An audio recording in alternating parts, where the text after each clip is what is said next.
अभी तो बहुत चिल मारा है, लेकिन कॉमर्स की जो जर्नी है वो बहुत ज्यादा टफ होने वाली है। आपको कोई भी मंजिल हासिल करनी है तो आपको रास्ता पता होना चाहिए, तो कुछ नहीं से अच्छा कुछ। चलो दोस्तों, कैसे हो आप लोग? तो दोस्तों मैं आप सभी स्वागत करता हूँ आपके अपने प्रदीप गिरी कॉमर्स अकेडमी पे।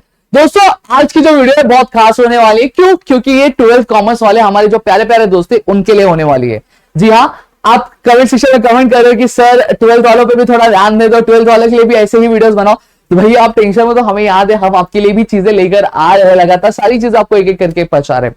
आज की जो वीडियो होने वाली है बहुत धमाकेदार होने वाली है। क्यों? क्योंकि अगर ये वीडियो आपने एंड तक देखा तो मैं बोल रहा हूं कि आपको ये जो सब्जेक्ट है यानी ओसीएम सब्जेक्ट जो है उसको करना कैसे, उसे किस तरह से कम टाइम में आप क्या पूरा अच्छे से कंप्लीट कर सकते हो, ये सारी चीजों के बारे में जानकारी मिलेगी। सिर्फ इतना ही नहीं भैया, देखो पेपर के लिए आप पढ़ के जाते हो, एग्जाम में अच्छा मार्क्स स्कोर करने के सिर्फ वही इंपॉर्टेंट नहीं है, आप पेपर लिखते कैसे हो, कितने पॉइंट्स लिखते हो, किस तरह से चीजें लिखते हो, वो भी बहुत ज्यादा क्या इंपॉर्टेंट रखती है, बहुत ज्यादा क्या मायने रखती है दोस्तों। ठीक है, तो अब प्रदीप सर की टीम है, गिरिडी ट्यूटोरियल्स है, प्रदीप गिरी कॉमर्स अकेडमी है, तो आपकी तैयारी ना करा ऐसा तो कभी हुआ नहीं और हम छोड़ेंगे भी नहीं। ठीक है, तो चलो एक एक करके शुरू करते हैं। और अब यहाँ पे आज मैं अकेला नहीं हूं, आज मैं आपको जिनको बुलाने वाला हूं, जिनको अभी थोड़ी देर में मैं बुलाने वाला हूं, अब उनके बात अगर मैं थोड़ी उनके बारे में थोड़ी चीजें मैं बता देना चाहता हूं। अगर इनके बारे में बात करूं तो इनको जो कुल जो आपका एक्सपीरियंस है आपकी टीचिंग का, आपके इस सब्जेक्ट्स के लिए, वो कुछ आपके 12 to 13 इयर्स का इनको एक्सपीरियंस है। वही सेम चीज मैं आपको बता देना चाहता हूं कि ये बोर्ड का जो पेपर्स होते हैं हमारे, वो पेपर चेकर भी मैडम है। और ये हर साल ऐसे नहीं लोगों को मिलता है, एक साल मिलता है, फिर एक साल नहीं मिलता, दूसरे साल मिलता है, फिर चौथे साल मिलता है। सिर्फ इतना नहीं, इन्होंने कुछ 10 साल से लगातार ये जो है आपके ओसीएम का पेपर का चेक करते हुए आई हैं आपके बोर्ड एग्जामिनेशन का। ठीक है, तो एक पेपर चेकर का पेपर चेक करते टाइम क्या परसेप्शन रहता है, वो कहां पे मार्क्स काटता है, कहां पे नहीं काटता, तो वो तो एक चेकर से अच्छा कोई और बता ही नहीं सकता। तो दोस्तों यहाँ पे मैं हमारी संध्या मैम को हम बुलाना चाहेंगे, ठीक है, कि ताकि वो आपको क्या गाइड कर। तो संध्या मैम आ जाइए। तो ऑलरेडी आपने संध्या मैम को देखा हुआ है क्योंकि पिछले साल भी आपने देखा था, और यहाँ पे अगर मैं बात करूं तो इस साल भी आप जो बीके के लेक्चर्स हो गए, फिर बाकी जो लेक्चर्स है उसमें मैम को आप देख ही रहे हो। सही बात है, तो चलो एक एक करके शुरू करें। अब यहाँ पे मैं एज अ स्टूडेंट बनूंगा और मैम बड़े ऑब्वियस सी बात है कि एज अ मेंटर आपको क्या गाइड करेंगे, मैं आपके सवाल लूंगा और मैडम से मैं पूछूंगा। मैडम सबसे पहली चीज यहाँ पे मैं पूछूंगा कि ओसीएम कैसा है ना, पता है कि एक दिन में भी पढ़ के हो जाता है, ये एक जो कंसेप्ट है ना ये सबके माइंड में बैठा हुआ है। तो क्या ओसीएम एक दिन में भी पढ़ के अच्छा स्कोर कर सकते हैं क्या?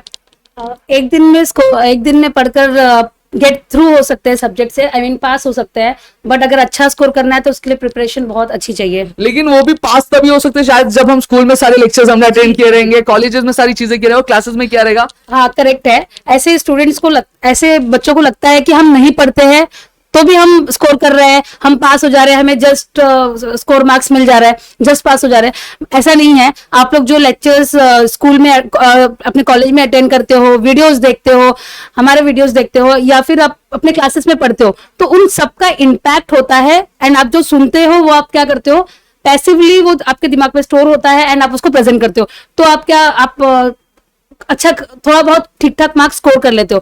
तो ये भी इसलिए पॉसिबल है कि आप रेगुलरली कुछ ना कुछ सुन रहे हो। अगर मैडम अगर एक चीज बात, तो चलो ठीक है एक दिन में नहीं होता है, क्योंकि मेरा एग्जाम है, मैं एक हफ्ते पहले पढ़ना चालू करूंगा, मैंने कुछ नहीं पढ़ा, एक हफ्ते पहले पढ़ना चालू करूंगा तो सारे पॉइंटर्स में लर्न कर पाऊंगा क्या अच्छे से? हो सकता है, डिपेंड्स कि आप कितना चाहते हो कि आपकी प्रिपेयर हो। अब यहाँ पे हो सकता है अगर आप एक चैप्टर पढ़ के जाओगे तो हो सकता है, लेकिन एक चैप्टर से मार्क्स स्कोर कर पाएंगे क्या मैडम? नहीं ऐसा नहीं है। देखो एक चैप्टर से तो आप अच्छा खासा स्कोर नहीं कर पाओगे। हाँ, लेकिन एक चीज मैं आपको बता दूं, प्रॉब्लम क्या होता है जनरली जब हमें एक हफ्ते पहले ओसीएम सब्जेक्ट रहता है तो सबसे पहला माइंड हमारा क्या कहता है, हमारा माइंड पूरा स्ट्रेसफुल होता है। सही बात है, टेंशन रहती है, बीके का टेंशन अलग ही रहता है भैया, एसपी हो अगर हो तो एसपी का टेंशन तो अलग ही। क्यों? ओसीएम तो थोड़ा बहुत उठाया रहता है, एसपी तो मैम बिल्कुल हटाया नहीं रहता है। सही बात है, तो उसका स्ट्रेस तो अलग होता है, और इकोनॉमिक्स भी है। और ओसीएम में जो पॉइंटर्स होते हैं मैम बहुत सारे होते हैं। सही बात है, जो कंटेंट होता है वो बाकी सब्जेक्ट के कंपैरिजन में बहुत ज्यादा वास्ट होता है। ठीक है, तो वहां पे जब हम लर्न करने आते तो हम लर्न तो करते, लेकिन ऐसा लगता है कि अब ये पढ़ा तो भूल गया, ये पढ़ा तो भूल गया, ये पढ़ा तो भूल गया। और उस वजह से क्या होता है, आपका जो ओसीएम के सब्जेक्ट की वजह से आपके जो बाकी सब्जेक्ट्स है वो भी क्या होता है, आपके खराब हो जाते हैं। ठीक है, तो ये गलती नहीं करनी है, इसलिए सबसे पहली चीज मैंने आपको ये बता दी ताकि आप अभी से क्या पढ़ सको। मैडम ठीक है, अभी से पढ़ना चालू अगर किया तो क्या 80 आउट ऑफ 80 आने के चांसेस है? 80 आउट ऑफ 80 75 तक आने के चांसेस है। 75 आने के चांसेस है, मतलब एक बंदा 75 स्कोर कर सकता है, कर सकता है। चलो मैडम, अगर मैं बात करूं यहाँ पे, तो अगर जैसे फॉर एग्जांपल अगर मैं हूं, ठीक है, अगर मैं आज से पढ़ना चालू करता हूँ, तो मुझे सबसे पहले कौन से चैप्टर्स पे ध्यान देना चाहिए कि मुझे सीरियल वाइज चला जाना चाहिए, तो मतलब कौन से चैप्टर्स पे सबसे पहले मैं ध्यान दूंगा? सी अगर आप पढ़ना शुरू कर रहे हो तो सबसे पहले आपको लेसन नंबर 1, मतलब principle of management, principle of management, yes. Lesson number 4, मतलब business services, yes. And lesson number 7, consumer production, जी हाँ। And lesson number 8, marketing function. अब यहाँ पे देखो, मैडम ने आपको बता दिया, अब यहाँ पे मैं टोटल वेटेज भी आपको गिना देता हूँ। देखो, सबसे पहली चीज 12 चैप्टर, पहला चैप्टर है प्रिंसिपल ऑफ मैनेजमेंट, जिसका मार्क्स विद ऑप्शन कितना है?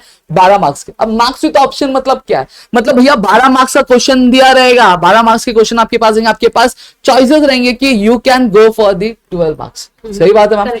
अब यहाँ पे पहला चैप्टर मैडम ने क्यों बोला, मैं बता देता हूँ आपको। इसलिए बोला क्योंकि 12th में हम जब आते हैं ना, हमारे में जोश बहुत रहता है। भैया 10th में कुछ नहीं किया, 10th में इतने गंदे मार्क्स दें, लेकिन 12th में एकदम अच्छा मार्क्स आएंगे, हमारे भी बोर्डिंग होर्डिंग्स लगेंगे, बैनर्स लगेंगे, तो इस वजह से पढ़ने का जो जोश रहता है वो बहुत ज्यादा रहता है। और इसकी वजह से हमारा जो पहला चैप्टर है, चैप्टर आप देख लो, प्रिंसिपल मैनेजमेंट आपका पहला चैप्टर हुआ रहेगा, ठीक है, तो पूरा नहीं हुआ रहेगा, लेकिन 50% तो आपने किया ही रहेगा। आपको 14 प्रिंसिपल में से कुछ नहीं तो 7 प्रिंसिपल्स तो आते रहेंगे। सही बात है क्या? और एग्जाम में अगर मैं बात करूं तो 7 8 में लिख दिया तो अपना काम बनता है। वो कैसे बनता है मैं आपको बताऊंगा आगे, ठीक है।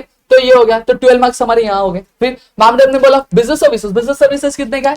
27 मार्क्स का है। कितने मार्क्स का है? 27। अब यहीं पे अगर मैं एडिशन करूं तो 7 + 2 आपका 9 होता है, और 39 मार्क्स तो आपके यहीं पे हो गया मैडम। सही बात है। अब प्लस अब यहीं पे अगर मैं बात करूं तो आपका 20 मार्क्स का है क्या? मार्केटिंग चैप्टर 20 मार्क्स का है, तो 39 + 29 20 कितना हो गया आपका? 59 होगा। देखो कुछ नहीं, 3 चैप्टर पढ़ के आप कितना ला रहे हो? 59 मार्क्स ला रहे हो। कितना? 59 मार्क्स लेके आ रहे हो। फिर उसके बाद चलो एक चैप्टर और ले लेते, 17 मार्क्स का, ठीक है।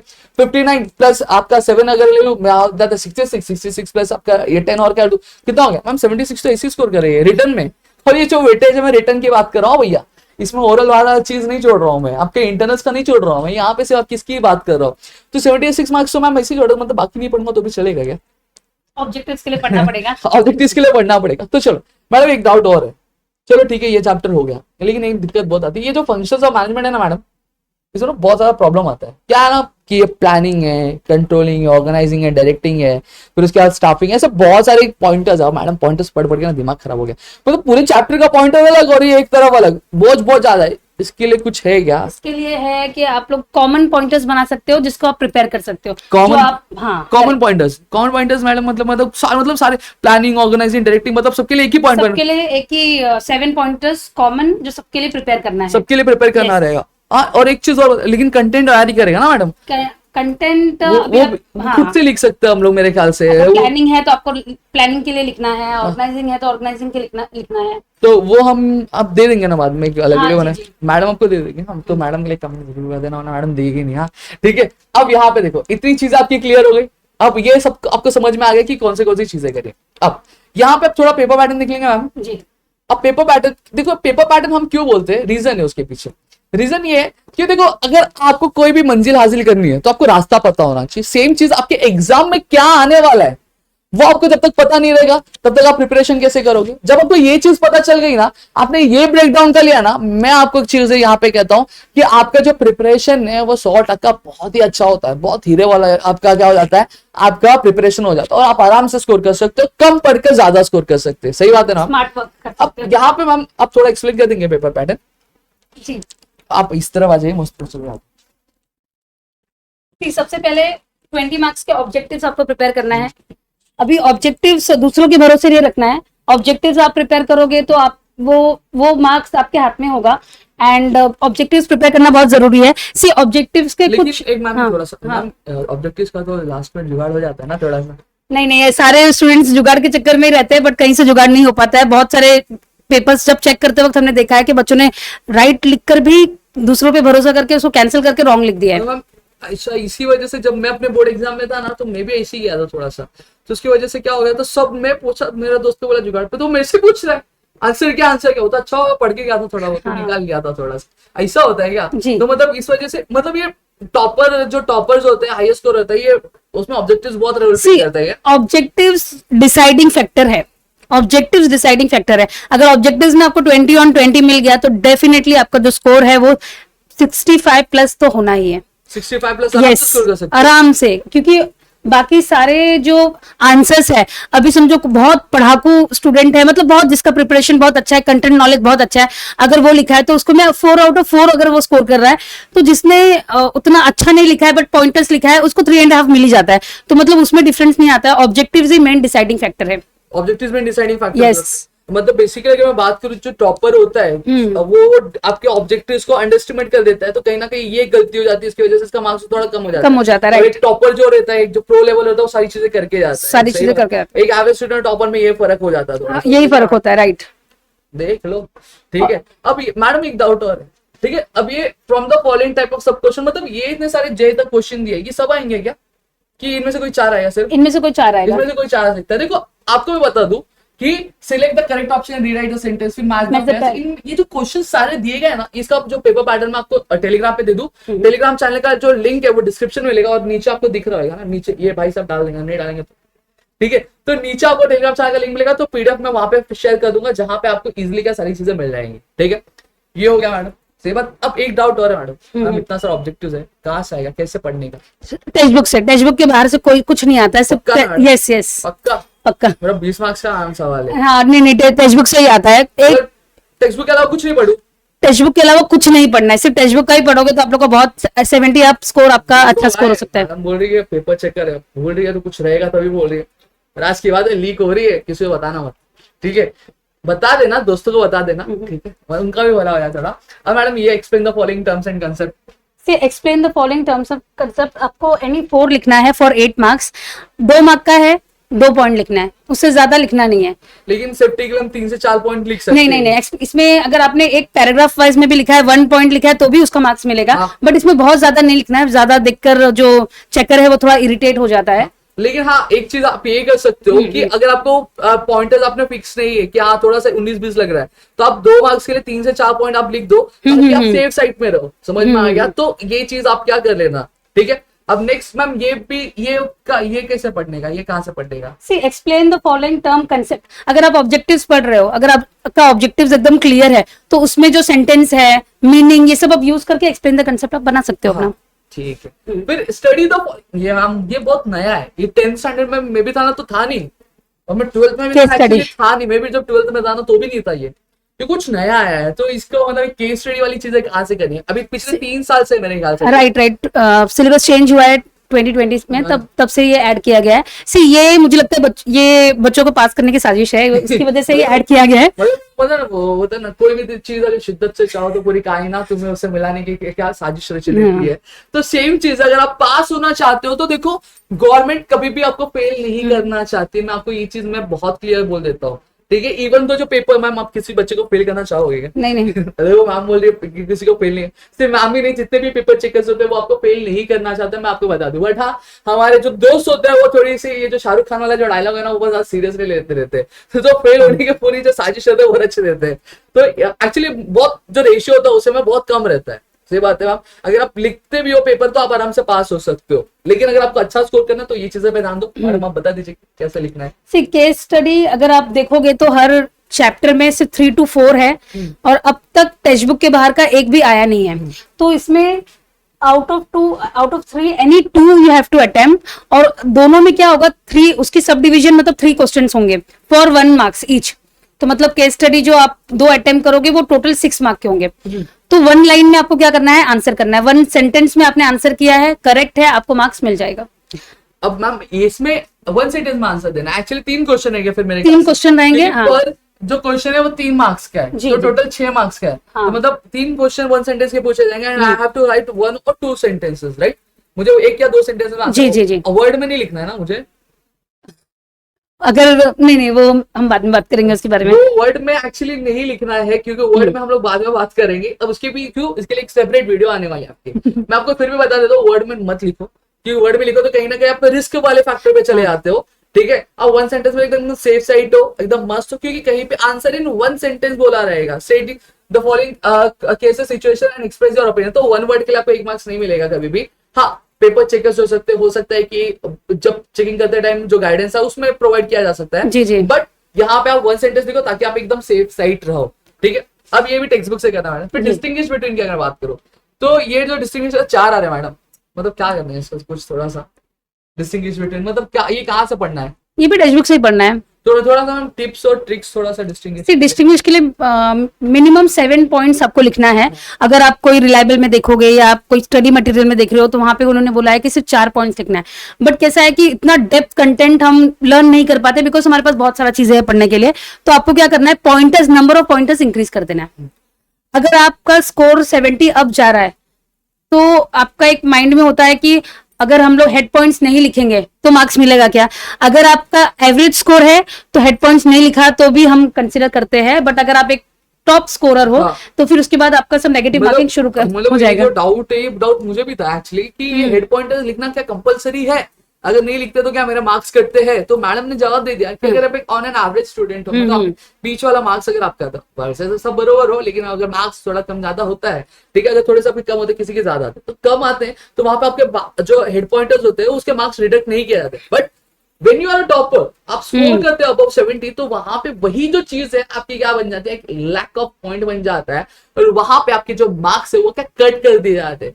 तो ये आप एक चीज ध्यान रखो। मैडम एक चीज और है डिस्ट्रिक्ट शूटर में एक्चुअली थोड़ा सा एक और डाउट है कि ये जो लोग क्या करते हैं, एक्चुअली हमने 10th स्टैंडर्ड तक पढ़ा था तो हम ज्यादातर क्या करते थे, जैसे फॉर एग्जांपल 2 दिया है तो this is low this is also low, तो हम लोग ये लिख देते थे, मतलब दोनों सेम सेम हो जाता था। क्या ऐसे 12th में लिखेंगे तो चलेगा क्या? नहीं नहीं, बिल्कुल नहीं चलेगा। ये डिस्टिंग्विश बोला है तो it means that you have to show the difference, दोनों का डिफरेंस दिखाना है। अगर कॉमन पॉइंट है कंटिन्यूअस प्रोसेस तो ये कंसिडर नहीं होगा। मतलब वो देखो नाम ही दिया ना भैया, देखो डिस्टिंग्विश बोला, आपको अलग अलग चीजें बतानी है। आप सेम सेम चीजें बताओगे तो you are not performing as per the question. आप क्वेश्चन के सबसे नहीं परफॉर्म करता चेकर आपको कैसे मार्क्स देगा भाई।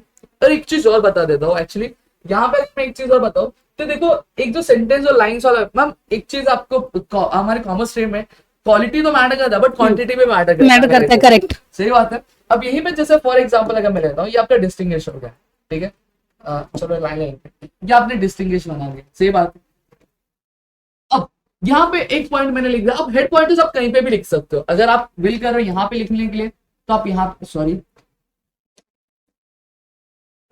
जैसे फॉर एग्जांपल अगर आप विल कर रहे हो यहाँ पे लिखने के लिए तो आप यहाँ पे भी लिख सकते हो अच्छे से, या फिर आप एक अलग से सीधा सीधा इधर पॉइंट्स वाला एक बना दो अच्छा खासा और इधर आप पॉइंट्स लिख के लिखना चालू करो, सही बात। अब जैसे फॉर एग्जांपल मैं मीनिंग लिख रहा हूँ, अब ज्यादातर स्टूडेंट्स हमारे दोस्त वो गलती क्या करते हैं, वो क्या करते हैं एक लाइन में लिख देंगे 2 लाइन लिख देंगे बस हो जाता है। बट इससे हमारा जो पेपर होता है पूरा जो डिस्टिंग्विश होता है वो अगर ऐसे 2 लाइन में लिखा तो मतलब आधे पेज में हो जाएगा, सही बात है। लेकिन हमारा कॉमर्स है भाई, क्वांटिटी में मैटर करता है, सही बात है। तो फेंकना हमें थोड़ा आना चाहिए। तो ट्रिक तो यहाँ पे क्या कर सकते हो आप, एक जो पॉइंट है वो कम से कम 3 से 4 लाइन का लिखो, सही बात है। 4 लाइन का मीनिंग लिखा, अब देखो मीनिंग लिखा तो मैंने एक सेंटेंस यहाँ एक लाइन मैंने यहाँ पे छोड़ा, फिर मैं यहाँ पे 4 पॉइंट लिखा, फिर जब एक प्रेजेंटेशन के हिसाब से बता रहा हूँ, फिर जैसे फॉर एग्जांपल अगर मैंने ऑब्जेक्टिव्स लिखे, सही बात है, जो भी है उसको ऑब्जेक्टिव लिखा तो एक लाइन छोड़ा यहाँ पे लिखा, फिर वापस में एक लाइन यहाँ पे छोड़ के फिर मैं 4 लाइन में लिखूंगा। देखो सेंटेंस और लाइंस में फर्क होता है। सेंटेंस क्या होता है आपका, ये लिखा 1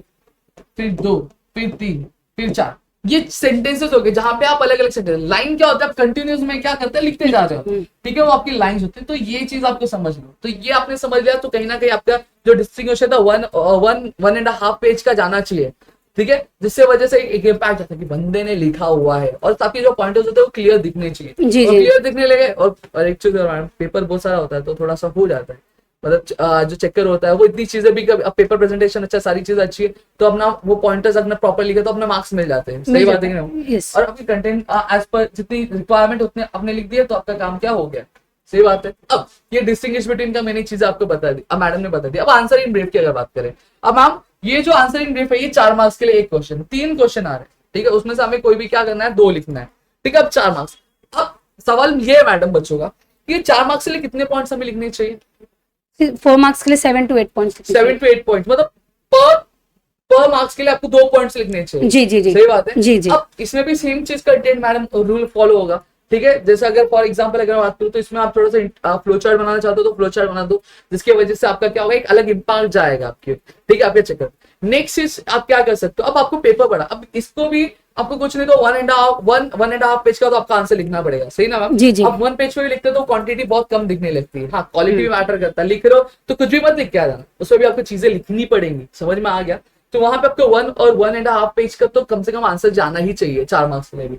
अब वो भी कैसे करोगे? सेम चीज है, सेम तरीका है, ठीक है? क्या करना है, अपने जैसे फॉर एग्जाम्पल यहाँ पे फ्लो चार्ट वगैरह वगैरह आपने बनाया, सही बात है। अब जैसे फॉर एग्जाम्पल मैं ले लेता हूँ principle of division of work, ठीक है? Principle of division of work, ये मैंने लिख लिया, ठीक है? मैं पूरा लिखा। अब लोग क्या करते हैं, ज्यादातर स्टूडेंट्स क्या करते हैं, वो यहाँ से लिखना चालू करते हैं मैडम, ठीक बात है? जो कहीं ना कहीं आपका क्या करता है, आपका स्पेस भी खा जाता है और प्रेजेंटेशन में भी अच्छा लगता है, बहुत खिचड़ी जैसा हो जाता है, सही है? अब सेम चीज अगर मैं यहाँ से एक लाइन यहाँ पे मैंने छोड़ी, ये वाला पार्ट मैंने छोड़ दिया और फिर एक लाइन मैंने यहाँ पे छोड़ी, तो फिर मैं क्या कर रहा हूँ, मैं यहाँ से लिखना चालू कर दे रहा हूँ। तो और इस अब एक पॉइंट के लिए मैं कम से कम कितना एक्सप्लेनेशन लिखो, लोग 2 लाइन लिख देते हैं, ठीक है? 2 लाइन मत लिखो यार, कम से कम 4 लाइन तो लिखो, सही बात है? फिर 4 लाइन लिखा, फिर आप एक स्पेस छोड़ोगे, फिर वापस से दूसरा पॉइंट लिखोगे, सही बात है? फिर उसके बाद इधर स्पेस छोड़ देना और एक लाइन इधर छोड़ दो, फिर लिखना चालू कर दो। तो इससे आपका जो स्पेस है वो बहुत ही अच्छा खासा यूज हो जाएगा और आपका जो आंसर है वो क्या थोड़ा सा बड़ा दिखेगा, ठीक है? Correct तो ये है। भी है, तो मैम मार्क्स दोगे ना इससे? जरूर। ठीक है। अब ये वाली चीजें क्या करनी है वो तो हम लोग इंपॉर्टेंट क्वेश्चन दे रहे हैं, इंपॉर्टेंट क्वेश्चन की सीरीज चाली है, तो वहां से आप चेकआउट क्या कर सकते हो, ठीक है? नेक्स्ट चीज मामा, जस्टिफाई द फॉलोइंग स्टेटमेंट्स की अगर मैं बात करूं तो ये कहां से मुझे करना चाहिए? आपको ये भी आपने जो फीचर्स पढ़ा है, मेरिट्स पढ़ा है, डीमेरिट्स पढ़ा है, उसी में के पॉइंट्स आप इसमें भी यूज कर सकते हो। मैडम ना 360 डिग्री माइंड मैप क्या है बता रही, 360 डिग्री माइंड मैप क्या होता है मैं आपको बताऊंगा, एग्जांपल के साथ से बताऊंगा, लेकिन जस्टिफाई द फॉलोइंग स्टेटमेंट आपको आपके टेक्स्ट बुक से ही करना है। टेक्स्ट बुक से करना है। इसके लिए एक क्वेश्चन मैडम तो कितना answer? 7 points, 7 to 8 points, 7 to 8 points, मतलब पर जो पॉइंट होना चाहिए वो 1 से 2 लाइन का तो होना चाहिए कम से कम, जो हम लोग वेरिफिकेशन, ठीक है? फिर उसके बाद अगर मैं बात करूं अटेम्प्ट द फॉलोइंग, अब अटेम्प्ट द फॉलोइंग में भी आपका 5 मार्क्स के लिए हाँ। एक क्वेश्चन है, तो इसमें क्या ये सारी चीजें कहां से करनी है अटेम्प्ट द फॉलोइंग में आपको? अटेम्प्ट द फॉलोइंग में भी सेम वही जो टेक्स्ट बुक से आप प्रिपेयर करोगे वही लिखना है। सेम चीज आपके यही आती है, आपका जो क्वेश्चन आंसर्स होंगे वो आपको 5 मार्क्स के लिए वही आपको आते हैं, ठीक है? तो उससे रिलेटेड जो एक्टिविटीज होंगी वो आपको आएंगी, तो वही आपको करना रहता है। आपको टेक्स्ट बुक से क्या चीजें क्या करनी रहेगी, ठीक है? अब मैम सबसे बड़ा सवाल, 8 मार्क्स है, 8 मार्क्स अभी जैसे हमने डिस्कस किया तो 1 मार्क्स के लिए 2 पॉइंट लिखना है, सही बात है? लेकिन कुछ कुछ जो चीज है वहां पे आपके 80 पॉइंट्स हैं। चलो प्रिंसिपल ऑफ मैनेजमेंट आ गया तो चलो 14 प्रिंसिपल्स है हेनरी एफ ऑल के, ठीक है? तो वहां पे तो चलो 14 पॉइंट्स हम लोग लिख देंगे अगर उस हिसाब से, लेकिन ये लॉन्ग आंसर के 8 मार्क्स अभी जैसे प्रिंसिपल ऑफ इंश्योरेंस हो गया, ठीक है? तो प्रिंसिपल ऑफ इंश्योरेंस तो 6 से 7 8 ही पॉइंट है मैडम, सही बात है कि नहीं बात है? तो वो अब तो मार्क्स तो कम मिलेंगे ना मैडम, फिर इसमें मतलब कैसे लिखना है, फिर ये बहुत ज्यादा डाउट है। इसको लिखना है अभी ये दो जो क्वेश्चन है ये सब डिवाइडेड होता है। मीनिंग अगर आपको पूछा है तो मीनिंग के 2 मार्क्स होते हैं, एंड अगर फंक्शन पूछा है तो फंक्शन के 6 मार्क्स। देखो अभी यहाँ पे अगर बात करूं तो आपको एक पीडीएफ आई होगी आपके टेलीग्राम में, देख लेना, 8 मार्क्स के लिए आई थी ना उसमें, तो उसमें आपको क्वेश्चन कैसा आएगा, अब देखो जो मैं आंसर लिख रहा हूँ, तो फॉर एग्जाम्पल आपको क्वेश्चन यहाँ पे ऐसा आएगा, define bank and state its types, ठीक है? ये आपका one of the important question है मैं दे रहा हूँ, ठीक है? अब ये जो डिफाइन बैंक है, अब ये क्वेश्चन पूरा ब्रेक डाउन हो गया, 2 पार्ट में डिवाइड हो गया। करेक्ट। ये वाला कितने मार्क्स का आएगा, डिफाइन कितने मार्क्स का आएगा? 2 मार्क्स आ जाएगा, सही बात है जी, ठीक है? अब स्टेट और टाइप्स कितने मार्क्स का हो जाएगा आपका? 6 मार्क्स के लिए आ गया, सही बात है? अब 6 मार्क्स में ये चीजें हो गई। अब ये देखो क्वेश्चन देखो किस तरह से ब्रेक डाउन हो गया, हुआ क्या हुआ, ये चीजें बहुत लोगों को नहीं पता है। अब आप देखोगे मैंने जो क्वेश्चन दिया, हमने जो क्वेश्चन दिया मैडम और हमने, तो वहां पे आपने देखा होगा कि क्वेश्चन ब्रेक डाउन करके दिया, तो ये आपके 2 मार्क्स शेयर करते भाई, तो इसलिए हम बोलते हैं कि डिफाइन पढ़ो, डेफिनेशन पढ़ो। हम एक्सप्लेन करते भी हैं तो डेफिनेशन को क्यों इंपॉर्टेंस देते, क्योंकि ये आपके 8 मार्क्स के क्वेश्चन के लिए आपके काम आता है भाई, समझ में आ गया? अब मैडम अगर इस क्वेश्चन को आप थोड़ा सा और ब्रेक डाउन करके हम बता दें तो देखो अब आंसर लिखना कैसे वो भी चीज हम थोड़ा बता देते हैं। सबसे पहली चीज आपका आ जाता है मीनिंग लिख देंगे हम जी, सही बात है। मीनिंग में 3 से 4 लाइन का लिख दो या फिर 3 से 4 पॉइंट लिख दो आप मीनिंग, ठीक है? मीनिंग आप जो इन्फॉर्मेशन आपको पता है भाई यार नहीं भी याद है ना, आपको पॉइंटर याद होगा ना, तो पॉइंटर में से एक चीज समझ में आ गया कि नहीं आया? करेक्ट। देखिए प्रिंसिपल जैसे 14 प्रिंसिपल ऑफ मैनेजमेंट आ गया, नहीं याद है, मुझे नहीं आता है, मैं क्या करूंगा? सबसे पहली चीज principle of management division of work है, the principle of management help us to allot the work as per the capacity of the employees, मैं लिखूं, सही बात है कि नहीं? Principal management also helps to allot the right job to the right person. ये भी तो ऐसे पॉइंट्स में बना सकते हैं, कला होती है भाई, कॉमर्स वाले हो, लिखना आना चाहिए थोड़ा सा, ठीक है। फिर उसके बाद अब मैंने ये 4 पॉइंट लिख दिया, ठीक है, मैं कितना लाइन छोड़ दूंगा, फिर मैं डिफाइन लिख दूंगा।